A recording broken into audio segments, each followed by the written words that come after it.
eza ke pasi wana Félix Tshisekedi mutaye kobakisa te esali 50 ans 32 ans 18 ans esali 50 ans de plonger pays na pasi bosolo eza ke Félix Tshisekedi aye na bonne volonté mpona kosilisa pasi wana mais lokola bato baza na esprit patriotique te bakoti motema mabe bakosala même campagne na lobby mpona koempêche biloko kita sino te kozala réussite ya président de la république Félix Tshisekedi omoni erreur mboko ekufi edingi omoni libulu soki eza monene tobwaki pawa zelo ebele ekomonana diku te il faut zwa mwa temps depuis Félix Tshisekedi akomi président baintérêt ebele eza déranger mokolo kaka basignale état de siège tomoni ndambo ya baopposant contre ndambo ya bato ya FCC contre ndambo ya banotable ya este contre ndambo ya bamultinational evandaka mingi na este contre parce que balobi ke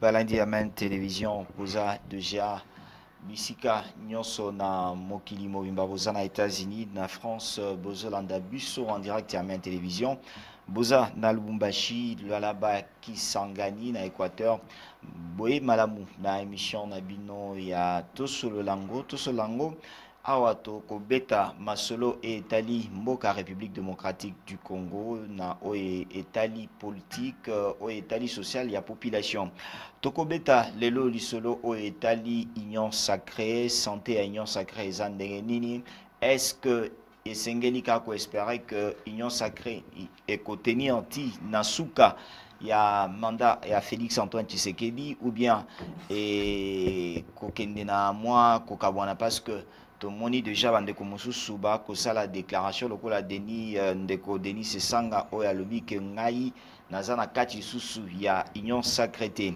tokobeta lisolo ya état de siège mpona kosala évolution ya état de siège boyebi ke entrée moko esalemi na Bukavu entre affrontement entre FRDC na groupe rebelle moko oyo esalamaki ke bablessé eza et même bamort est-ce que sengeli garder état de siège parce que ebele ba mususu ba komona que état de siège eza malvenu to kobeta pe lisolo ya gratuité ya enseignement et lisolo ya marche ya la muka bloc au basalaki na FCC est-ce que eza pour la population ou bien eza pour na intérêt na bango toko yamba lelo moko ya bakambi ya UDPS CG Gimbao Mbote mbote ndeko boye malamu na Tosololango merci tobandi nanu ndenini santé ya union sacrée santé za malamu étant donné que ndenge balandi bayebi union sacrée ezali vision ya chef de l'état oyo au centre nango le peuple d'abord c'est-à-dire bakambi baza bana misala population Neta lelwana toza malamu. Na eta lelwana boza malamu bolobi que bakambi boza wana pour la population. Ben ba mususu ba komona que union sacrée ezaka lokola nde to banda komona bande kona biso ya PPRD boza presque ka lolenge moko parce que boko promettre ebele mais boko sale le côté. Te wana ezali impression promesse il faut to promettre. Parce qu'il faut que tu kutaki mboka netani tokomi netani nde yango wana ezelo ko batu faut ba séparer mais ba promesse mo konza salaki ebele pezo salema mususu ezoya potoza na mandat ya 5 ans batu pe des fois ba komi kosa obona balinga balakisa ke mandat zo suka na 2021 te ti 2023 mo konza za na mandat ba promesse eza réalisé te et que la réaliser. La promesse est réalisée et que la réaliser. Est-ce que le lot union sacrée nandenge makambo eza na kati ya koleka lelo sur cette question ya seni ou eza na kati ya diviser famille politique na bino est-ce que au moni que ekoki ko changer rythme nango te na ndenge obobandaki nango Non, mais au rythme vraiment na on a été pourquoi il changer. Tu le d'abord qu'ils allaient vision autour du chef de l'État dont l'objectif est d'aller conserver la population. Voilà motuya ya union sacrée. Si on a kati na biso bacteur politique otoza pemé na chef de l'État et goza na mibale misatu et moneli wana ezo bazo sepela nango lisusu te bazali pe libre ya ko raisonner ndenge mususu. Siko biso awa na population photo tala bango lolenge baza raisonner wana. Est-ce que intérêt à peuple eza na kati? Si intérêt à peuple eza na kati, beauté à démocratie yango wana. Ce qui est réalité komona que na kati ya union sacrée surtout famille na bino famille ya UDPS bozo lokola ko s'encaparer na makambo ebele beaucoup intéressé ba o baza ba partenaire na bino te bango ba komona kaka bo poser ba acte mais na likambo ko intéressé baninga bosala yango te. Bon, ce qui ba revendication eza modèle wana eza légitime. Mais si il faut ezala na place to ko solo lango. Si vous pouvez constater na evandeli ya batu place à poser problème bazo poser te. Bomoni kaka mikanda bazo koma bazo loba alors que le vrai problème est ailleurs. Na pesa ndakisa. Promo to benda na ki eza problème ya baninga musu baza sengi place na bureau ya seni. Bomoni si bango tendeko sous-groupe tel car na cadre national union sacrée ils ont la majorité parlementaire bango pe ba sengi place wana ceux qui to pesi bango te ceux qui bango ba longwe majorité ko bouger moni problème boyokani malamu te suko ekei et transformé manque consensus tolingi ba kadima te alors que tant to solo la ki promo kadima se posa kité moni place e bimi correct te entre biso tosoli makamsu mais bino boyeli na lisolo akadima po bosala jonction na bao basusu bao linga mboka eza bloqué nde wana malamu te mais bali bandeko ba compatriote bamsu tozana bango nani bape balobi balongo pe liberté na bango. Est-ce que kokenda Denis se sanga na kati ya union sacrée et kotalisa eloko te na ndimi te kozala na ba conséquences po yo tangiye mais biso pe to landi baninga na bazaka regroupement moko baboyi ba bango ba kokendela esika wana ya zokende c'est-à-dire ye moko akei donc eza ye moko bango batikali babeza position na bango ebele donc akokene na bato ebele te la position na ye moko. Alors lelo union sacrée tozobeta likambo ya union sacrée na kati ya famille politique na bino est-ce que bozo mona que ndenge mboka eza na kati ya kokamba na epa ya Félix Antoine Tshisekedi population a ko espérer moi eloko survie sociale? Oh, population faut espérer makasi parce que depuis mokonzi mboka bandaki kokonza ba ko population ba ko le makasi ndeko bosolo eza que passe ezali bosolo eza que passe wana fait Tshisekedi mutaye ko bakisa te et sali 50 ans 32 ans 18 ans et sali 50 ans de plonger pays na passe bosolo eza que fait Tshisekedi aye na bonne volonté pour na kosilisa passe wana bosolo pe bakisi ke tokuta na maladie ya Covid o paralysé l'économie ya monde ya solo na été ya mboka na biso moni ba réalité wana yango tokuta na nde président république avandi te azotambula partout pona kotuluka ba solution na ba problème na biso neti problème ya kokitisa ba prix ya biloko ya ba surgelé to ya ba chambre froide na ba santé zoya ekokita mais population et omeli makasi population baza déjà dessus ba lobi que beaucoup raté makambwana te peut-être loko web sa population qui ba 50 ans mboka kufaki économie eza esu na maboka bana mboka te ba conséquences ya auto vivre économie na majorité za maboka ba paye alors siko bo kitisa prix ya bato ba vivre bambula eza bitumba biso peut-être des places to regretter ça voilà un vrai dossier. Il fallait tout le monde a patriote va se prononcer sans qu'on politise bien-être des citoyens congolais. Beaucoup perdre nini. Ceux qui ba congolais ba les biloko ya kokita. Mieux c'est comme facile. Bako perdre de l'autre côté. Mais le corps là batu un esprit patriotique était.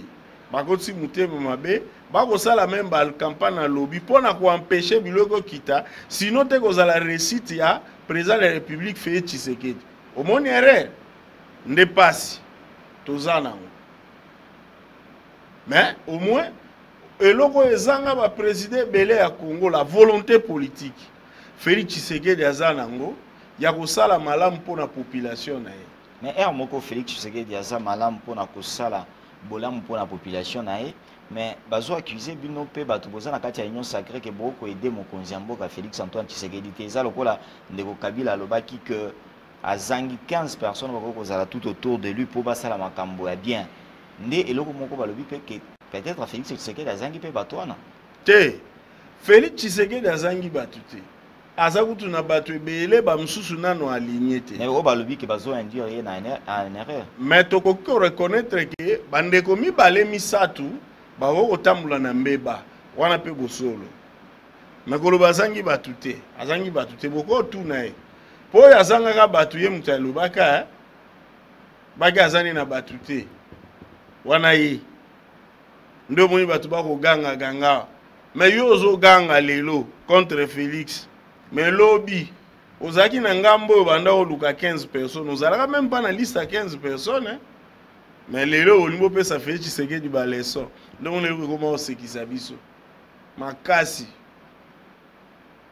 makambo eleki na kati ya seni mpona bino union sacrée bosepeli nango makasi ya kozala kotya ndeko Kadima na tete ya seni tosepeli nango parce que esalaki 2 mois sans ami balé boyokani été na sous-composante confession religieuse.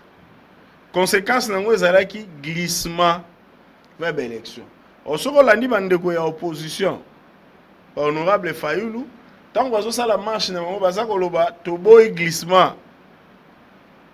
Mais tant boboyi glissement et akisi ke to sala na lombango pour to éviter glissement.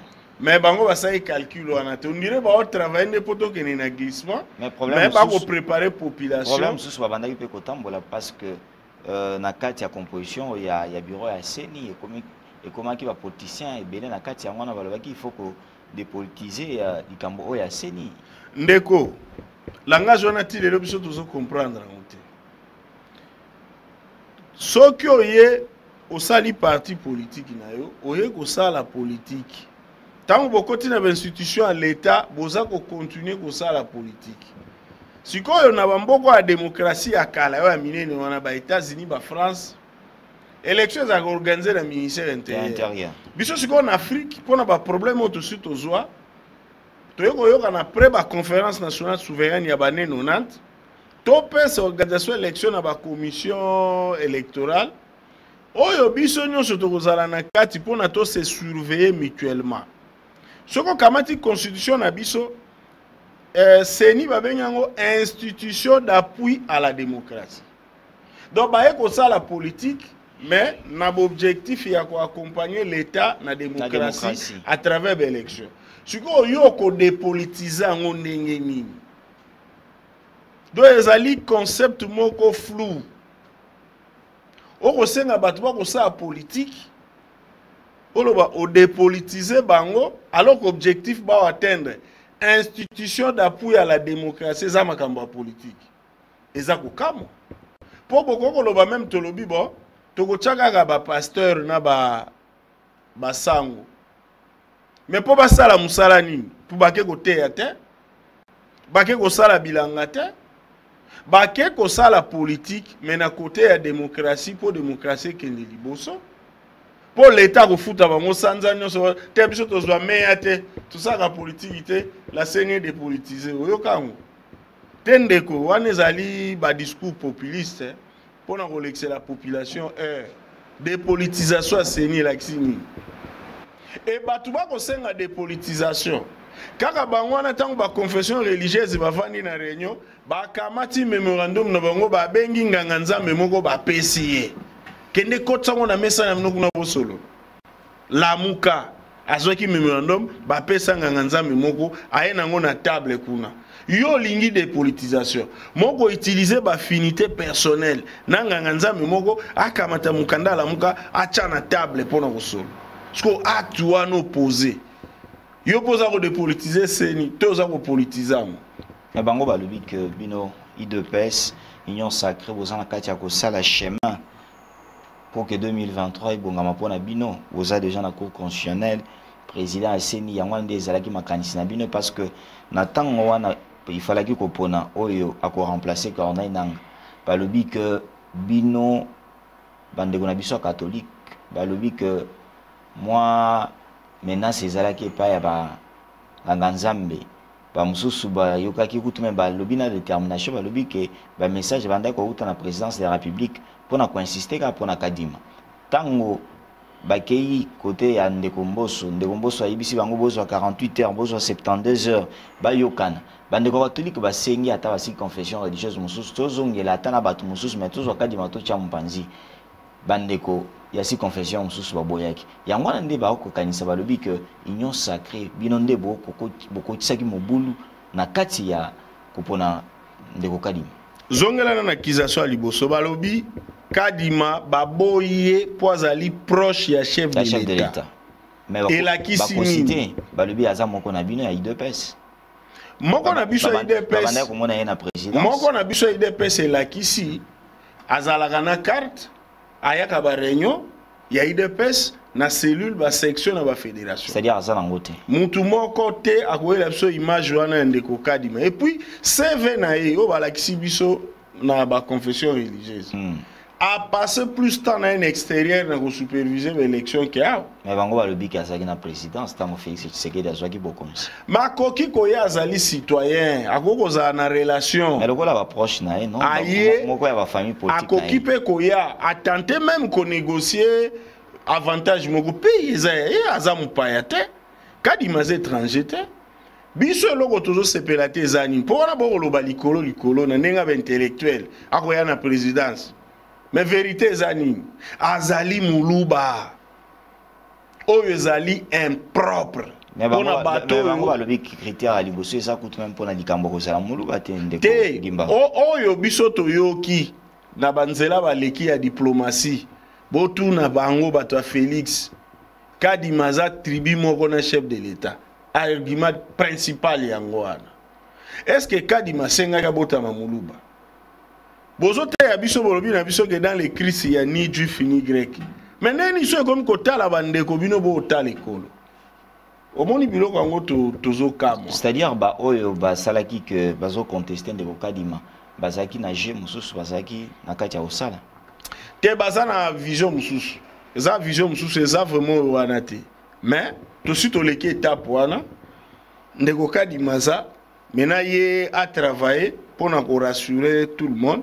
Pour une élection. Mais biso toza na problème parce que population faut retenir ni Félix Tshisekedi comme président toza ata na membre mon na sénité biso IDPS ata mon côté de kokala mbazaki ya bino na compte na biso te azaki nani bazwaka na ndenge na bango mazaki muto IDPS azalaka muto IDPS kala mais tangu bazwiye na ndenge na bango batuna IDPS te donc tozalaka ata na mutu moko te na sénité. Mais Félix Tshisekedi est la président de la République. C'est pour vous dire, il y a moyen de préparer l'élection. Parce que Makambo opposition au sala, opposition baza maïle mingi. Honorable Faïl ou Nabaninga Moussous. Baye bien le roba au sala. Ba osala. Tabilo que les gars en 2018. A préparer l'élection, a préparer témoin, a préparer sensibilisation, a préparer surveillance électorale. Tanyo son de gofayo la salle les anini bobuka machine wana moni mot d'ordre. Pendant ce temps-là biso IDPS tolobi biso to préparer l'élection Félix a gagné to préparer to comme une veille élection de gofayo la non tozo que une élection mais bino me mabiki na bino na papier machine wana tricher bo salle la te toke vote Félix a gagné. Ah, a gagné. Au moins libéré. Une élection se prépare. No moni biso tozo senga tolobi ngonga yango ba implanter ba parti na bango. Soko tali pe na terrain implantation ezate. Mais bo tinda bango na libulu déjà bino bo timoli bolungi ke bango bakota. Te neti siko ndeko. Ba implanter parti. Ba élément recette tozo pesa ba implanter na ba parti. Parti ndeni parce que ma ponami o isengeli ba kende. Ba mona déjà ke kokoso ezali na kati. Kokoso ezate. Soki ba implanter parti, ba préparer ba témoin, ba préparer surveillance électorale. Okomona. Est-ce que les lots tango komona bande kwa la muka wasanga na ndeko FCC eko sala binonde? Nga ezo sala ngelo kote pona kamwa ngote. Eko bangi sabino na plateau na yo oyo na époque où Petro dénonçait qui convergence parallèle entre la muka et le honorable Fayulu na FCC. Po to bande ko comprendre te. Ndeko Fayulu ayaki na charnement makasi, maintenant il est rattrapé par le temps. Aneko moni sa population congolaise qui fait Tshisekedi azalaka mokonzi te, c'est Kabila. Ti peol mso alobi même nazana problème na fait Tshisekedi te. Akabwana kaka na Kabila. Ngai Fayulu na koko ndima te. Muto aboma ronsa pardon Rossi Mukendi baboma kapangala basali boye balongoli basango bilamba Félix akendo kangama na e na ndimite. D'ailleurs eza grossesse alobi biloko ebele. Lelo il est rattrapé. Comme Azana parti implanté te, Azana besoin appui FCC, Azana besoin mbongo FCC. Kako ya fingi à peine une année akanga mikuna. Neto kama tolobi, c'est ça l'opposition congolaise contre Félix Tshisekedi. Il y a inconstance. Inconstance deni bango pe ba ko bonde la population. Tobo ite. Bazo mona ke bo salelo kote ndeko gimba. Tout ça les côté. Mais sondage est bimi fait Tshisekedi. Mais sondage yangwana ndetalicité que population a malamuté. Te etali. Et vous allez ya bino pe bo recourir bo pesimo kanyota quelque part maison wana pour wana bisoté. Wana bisoté. Maison na bisoté. Bon mener enquête na bino. Fait Tshisekedi premier 32%. Bisota. Et là qui si boye. Population a na confiance na chef de l'État malgré intoxication. Mais population wana ako senga mokonzi abakisa lisusu be fort par rapport à ba défi éthique. Toza d'accord. Po toi oganga kaka volonté politique. Bakonzi bazana volonté politique ité. Ba rare fois Congo a eu chance d'avoir un président de la République ou azana volonté politique ya ko apporter bien-être na bandeko na. Mais ça une opportunité faut exploiter. Est-ce que ko sangala FCC na la mukego changer ba donne politique na kati ya majorité na bino. Et ko changer donne te parce que ndeko Fayulu akotika ba discours nyonso populiste wa bande ko sala pour déranger ba allié na été. Ndana ko kamba muninga. Bakoyeba bango mo nani ba ko sala. Et ça coûte bien opposition à l'organiser. Obi biso toza na souci opposition à la bien organiser. Parce que kende ko katumbi à rejoindre bango parce que to ko la déclaration na ye. Ce qu'a rejoindre Bango et Rosalapé liberté nae. Félix azo perdre ba allié nyonso non? Mais ce que zali volonté à mutu andimi na ekozalana président Félix te président Félix a salani. Au mona eko rendre tâche difficile en 2023 te. Parce que pekuna na parti na bino IDPS beaucoup aider malamuté balobi que bozo aider chef de l'État te pouvoir retrouver majorité en 2023. Non, toujours bon parce que Boza déjà na pouvoir, Tolia, Totonda, mais Tokozelaka parce que Amoussous Balobi que Félix Tshisekedi a rekomata mon konjamboka par la foi.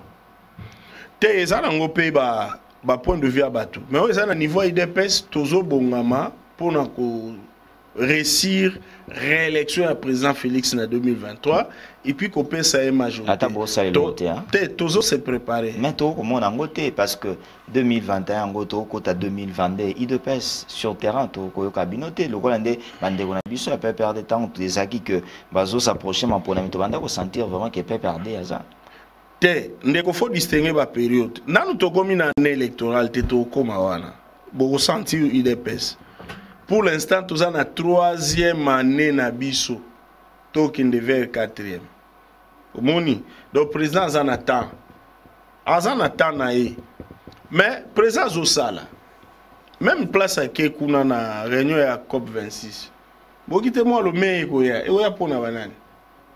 Toujours pour nous bozo sepelaka na mbongo libanda na kati ya mboka bozo sale le côté. Te na kati ya mboka ba progresa. Soko tali recette union surtout côté na ba régie financière. Peut-être l'occasion de couper ça bravo na ba régie financière. Recette et mati. Mais bo betela ngoma boko et mati mais vie peso s'améliorer ndeko kiba. Et kozala n'impact nango. Problème il y a pays hein. Mboko e kufi e dindi. Au moins libulu soke za munene. Mais libulu ata soke za munene. To boaki pas waze le belé. Et comme on en a discuté, il faut soit moins temps. Bo pe sa biso moins temps, bo comme on a résultat. So qu'on continue ti dossier il y a gratuité par exemple.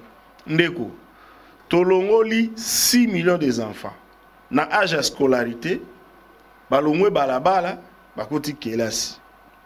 Mais t'as la combat oyo bosalaki yango na précipitation. Quelle précipitation pour na plaire hein, pour na plaire. Pour na plaire te. C'est parce qu'ils ont simbaté. Pour na plaire te. Ils ont simbaté des mobimba bana batangi malamu te hein. Et t'as les leo bino bozo tale lango. Ya ba bourgeois. Pour bozala mbongo ko futa minerval, ya prise en charge à ba parents. Mais biso to tala ba pa boto bazane lo côté. Mais il fallait qu'on prépare. Gratuité. Il fallait qu'on prépare un de gongima. To préparer. Mais to kuta na nini ndeko. Oyebi depuis Félix Tshisekedi a commis président.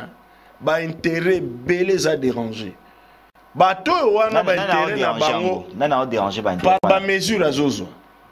Au moins le la prise en charge à ba parents.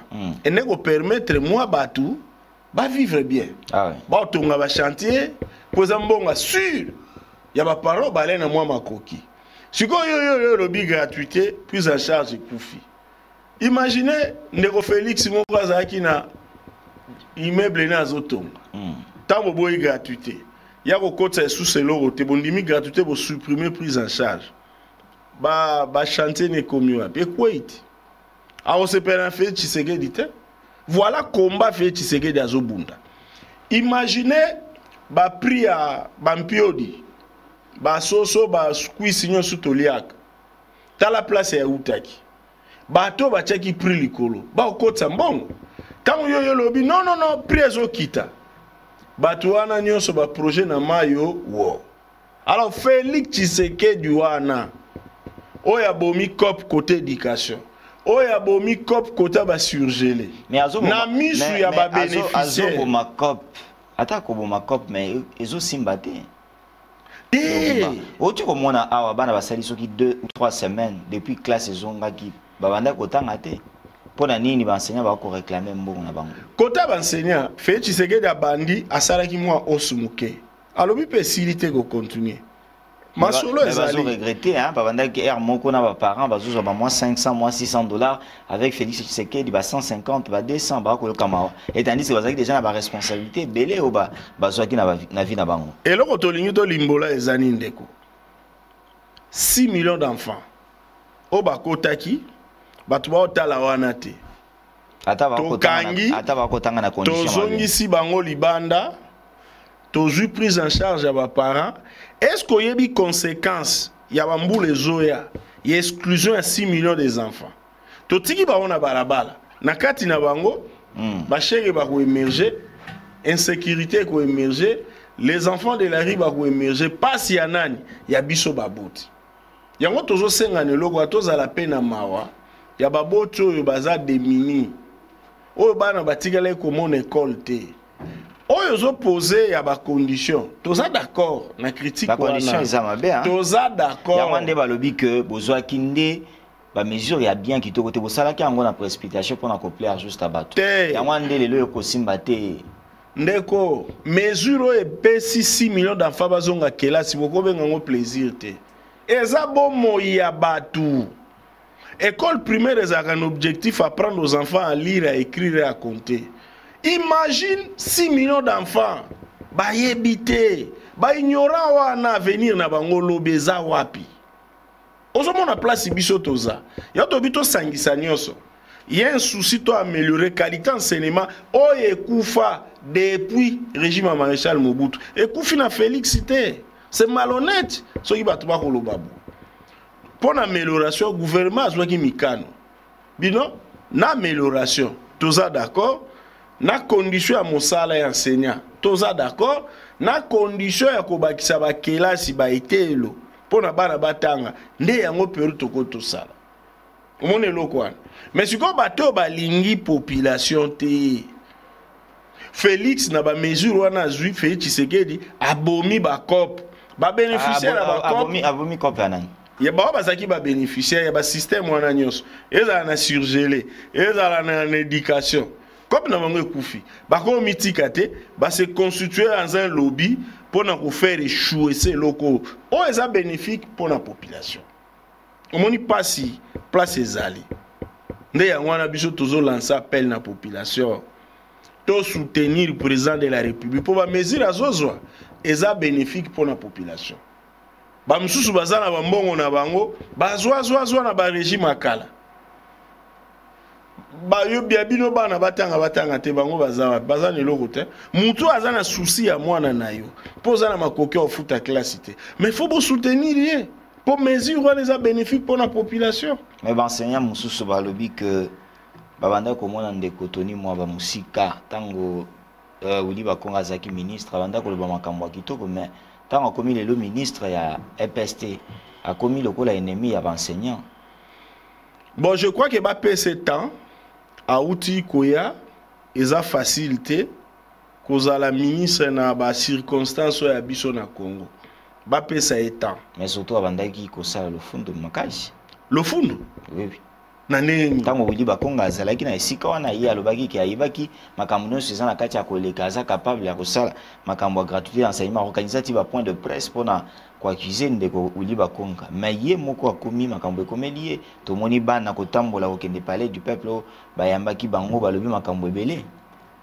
Bon, bana baza libre kotambola mais tozoboya nde manipulation tata moko aye azubis à côté bana au pied bango na motivation ou bien éducation nous autres na mutu abana est-ce que bon mona ki bango bato ba pesa ki bango mbongo ba côté bango pe na ba bis parce que to mona ki bana na ba yakinde makolo toza l'information inde na parler du peuple toza l'information nyonso c'est-à-dire bazala ki incité par bato mususu pour bato basala ki yango bazali mais au pesa pasi hein bato ba lobo eza ba posa na bango ba instrumentaliser bana te bana bazaya biso nyonso bala ki sabango ba mauvaise pratique te.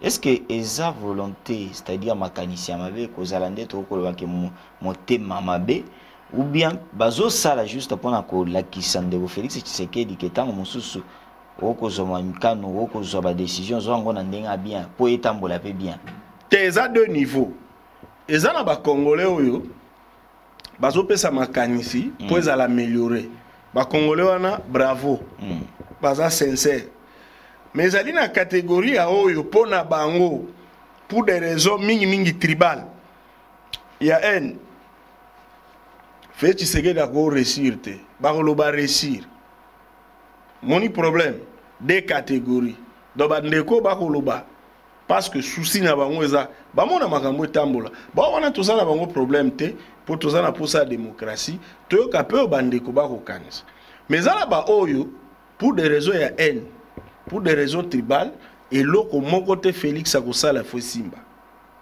omoni ezala ba oyo pour des raisons menées à tribité pour des raisons intérêt personnel yazaki bénéficiaire de ancien système où Félix Ayenango eza ko arracher ba avantage akoko sepela na Félix Tshisekedi te d'où il faut échouer na nyonso azosala pour système akale zonga ya régner à bénéficier na moi ba avantage wa bandai kozo voilà ba type ya ba citoyen il faut ko catégoriser par rapport ya ba réaction na bango par rapport ya ba réaction na ngoto kotina likambo etali état de siège na est ya mboka na biso mokonzi ya mboka azwaki état de siège mais lelo to okende déjà ba mois eleki ebele bato mosusu na kati ya est la République démocratique du Congo balobi que bato o batie comme ba gouverneur na kati ya ba province wana po bakamba na période ya état de siège bakomi kosala ba pratique oyo eza ata na cadre na bango te.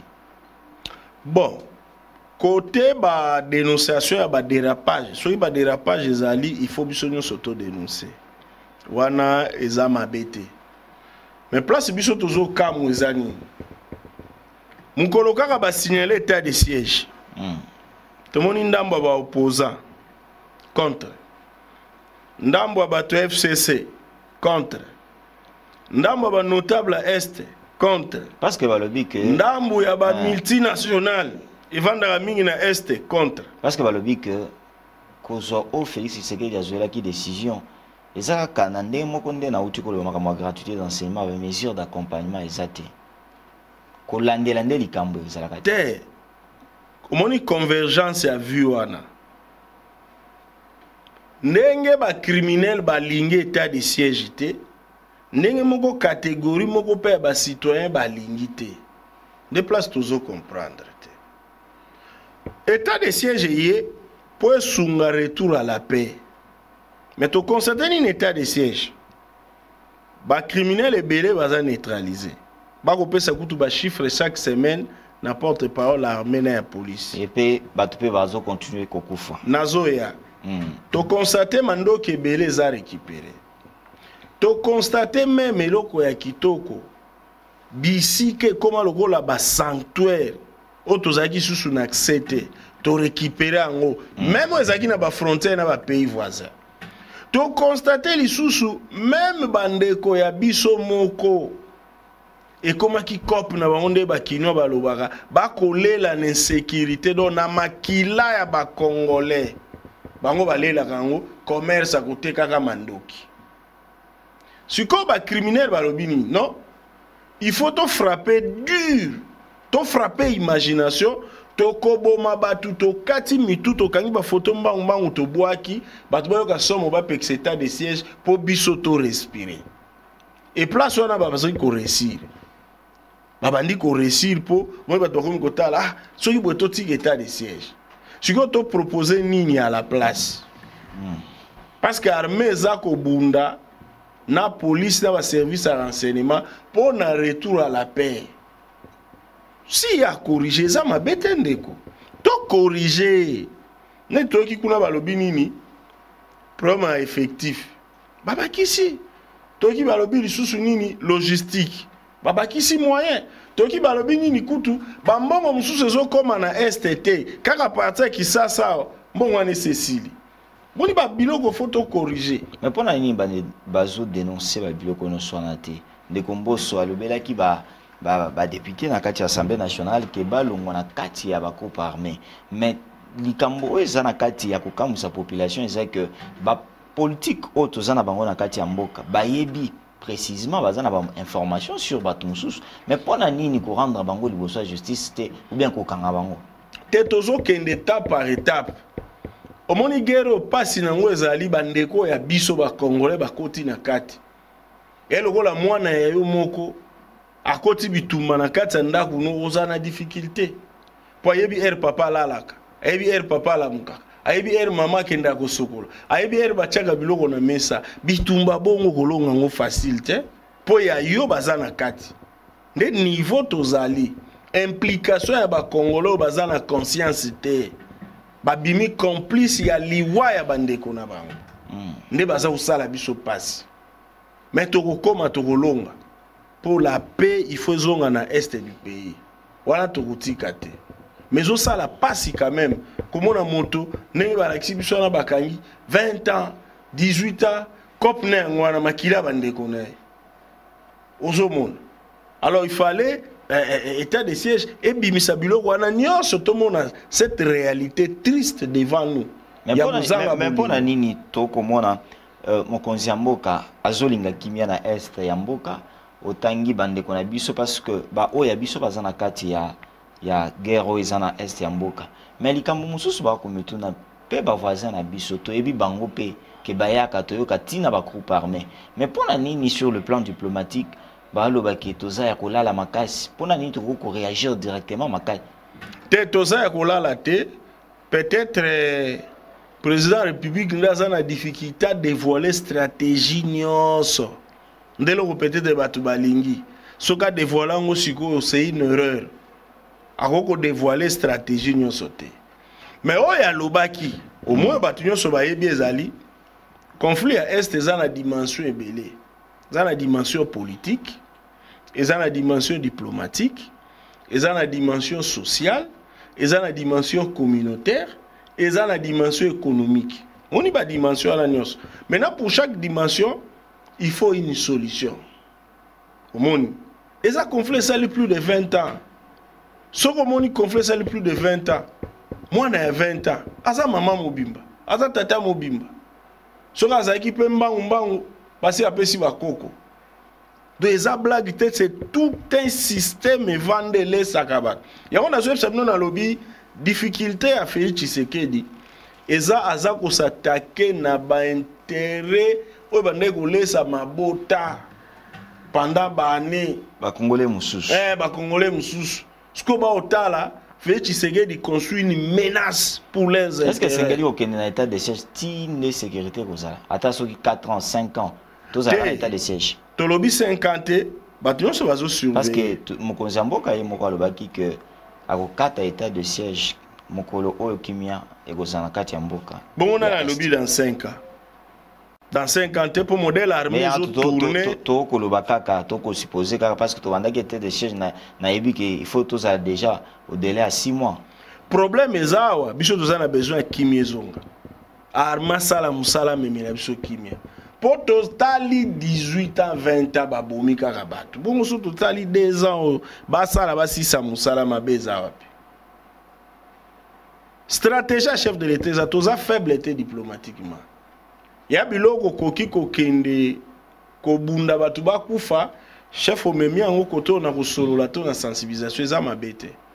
Ndeko Ngimba to komi presque dans souka na linga un peu dans ton 5 questions directes. FCC na union sacrée. Tous les autres FCC o yandeko Kabila. Est-ce que le lenga ko salela musala na bino goza presque na bawe ba utiko kamamboka na nengini biso eza état de droit biso eza démocratie bango eza ki bongo te état de droit ya kopona oyoki te mibeko d'abord eza likolo biso nyonso se soumettre en commençant par Félix Tshisekedi oyoki bukonini armée to police ekoti na permanence ba parti politique et tumbi avec batu na kati bakufi nde biso tozaki victime biloko bongo eza te exilé politique azate prisonnier d'opinion azate moins différence yo kaka isu chef na mbogo ezo sala musala m'avait fait Tshisekedi bo mesani na chef ata to mesana IGF mais ba ko kangaka bato mais mbongo ba ko loba wana to ko mona ngote bo chef musala neza ya ko kangate ya vérifier mbongo l'État musolo à l'État apesi tant va kenda na justice to mona rabat mbongo na zonga raté yango eza effort photo salade ba eza en construction état de droit to tu wa botala la place to uti soko lingo condamné fait Tshisekedi na point moko donné michana no to tu wapi to komi wapi tozo bolinga ko se référer na passé po esika to uti ndeko bo sanate passé parce que le bi ata chauffeur so ka komba moto à chaque fois ko tala rétroviseur na ko sala accident te il faut batu baye bakato uti wapi parce que moni lelo propagande moko ekoti pour na kolakisa batu ke pasi eza likolo ya fait Tshisekedi nde fasi eloko wana photo epsa batu te ba msusu ba le bi ata ndeko Kabila zonga parce que passe komi belé ni pa wo banda ko soma na 200 francs lelo komi 300 ndeko Kimba ndeko kendo tuna ba bisika msuba wa ko ba mama banga pamba te ezaka ka biso to zolo baka makambo population eza makambo ngana lo bate population te moi 10 personnes bazolo bango moko ba lobby baza peka population te bango moko ba lobby to zolo bango poto sala ba mutema passe nani ndi mabiloko wana so balingi ba mekata des jours pour la gratuité d'enseignement catholique nde ba msusu ba koloba ke bango nde ba ko sala pour que gratuité kende liboso te. Est-ce que sengeli que l'état tonga ba école na est propre à part ko s'attacher na bande ba catholique pour que makambo wana ezali susu te ke tel nde muto ko pekisa gratuité enseignement kende liboso. L'état fois tonga mais l'état peut faire solo la peine catholique. Toko boire ba catholique té. Parce que ba mususu ba kanisi il faut boire ka bango. Té. Toko boire té. Il faut to solo là. On a point de vue nanga toko boire té. Et makanisi kutu ya fait Tshisekedi déjà ya ko boire ka ba tout. Il est le président de tout le monde. Na ba ba se pelani, na ba se pelani té. Na ba ba perdre leurs intérêts, na ba perdre té. C'est le président de tout le monde. Yé motazo kamba. Il a l'obligation de tenir Batunios. Il y a un moment où il a encaissé, en tant que parent. On va dire que le bloc ya FCC la Mouka et Kobangi Sabinote. Attends, Mouké. Mais ça, les mariage, va dénoncer qui est. Obina, peut-être, Balimbi Sangana, peut exemple, mon terre à terre. Et alors, la Yondeko, aujourd'hui, copine, mon boy. Ngana wandiko belela azui-moi si andumba ezalaka te intellectuel lokola ye mutu asambelaka za mu Kristu faboya mwasi wana ugangi na gangi nani azui-moi si andumba yo nani yo te exemple sikoyo nazoya sikoyo mukolo yo tiki mwasi yango nga mutu liboso na ke kamata omoni soni siko so na quartier ba otala yango giba o est normal tenu ndé moi sanga ndumba ya bande kozela c'est wana okolo bande kwa la mukande ko fa lobby exemple terre à terre ce qui sa mission message ya kimia ya ba o ba kotala yo à partir ya est ya mboka na Bukavu na Goma na Ituri message ni ko pesa bango na minute non eza message espoir pambate tozui chance ya kozwa mokonzi to commandant suprême armée oyo na kati ya ba qualité na ye aza na souci à peuple aza na écoute à peuple esengo na biso yango wana sikoyo mokonzi oyo wana oyo aza na souci na biso oyo aza na posa kimia ezonga aza pe na besoin ya soutien na biso en tant que peuple po asala mosala wana ya retour à la paix po eza na kati ya baattribution na ye na le reste pe ya population mboka na biso ekufi ça fait plus de 50 ans na monde mboka moko te ekufa na 50 ans batelemisa yango na 3 ans esalema nanu te histoire ezali mais mokonzi susu aza nango na peuple il faut to soutenir ye to accompagner ye mpona kimia ezonga prospérité ya mboka ezala totonga mboka oyo bayebisaki biso na hymne national na biso un Congo plus beau qu'avant. Nde eloko tokopesa ko message tobundisa ba anti-valeur, corruption, tribalisme, eza biloko ebongisa mboka moko te, toza bomoko derrière notre président de la République. Merci beaucoup Gimbaro pour l'invitation à biso. Merci. Alors, Bande Kobozake Bele ya Kolanda Biso partout dans le monde et partout en République démocratique du Congo. Tout ce lango ya lelo tout ce qui si awa tolobakaka chaque jour que tolinga mboka na biso République démocratique du Congo, tolinga oya ko kambango, tolinga pe ba opposants et surtout ce qui concerne question ya intérêt national pour nini toko bunda. Tokutani mbala sima na numéro mususu Zamba batela mokonzi ya mboka abatela Congo abatela pe bao ba ko sala opposition abatela pe peuple congolais nyonso tokutani dans notre rendez-vous Yato Solango. Merci.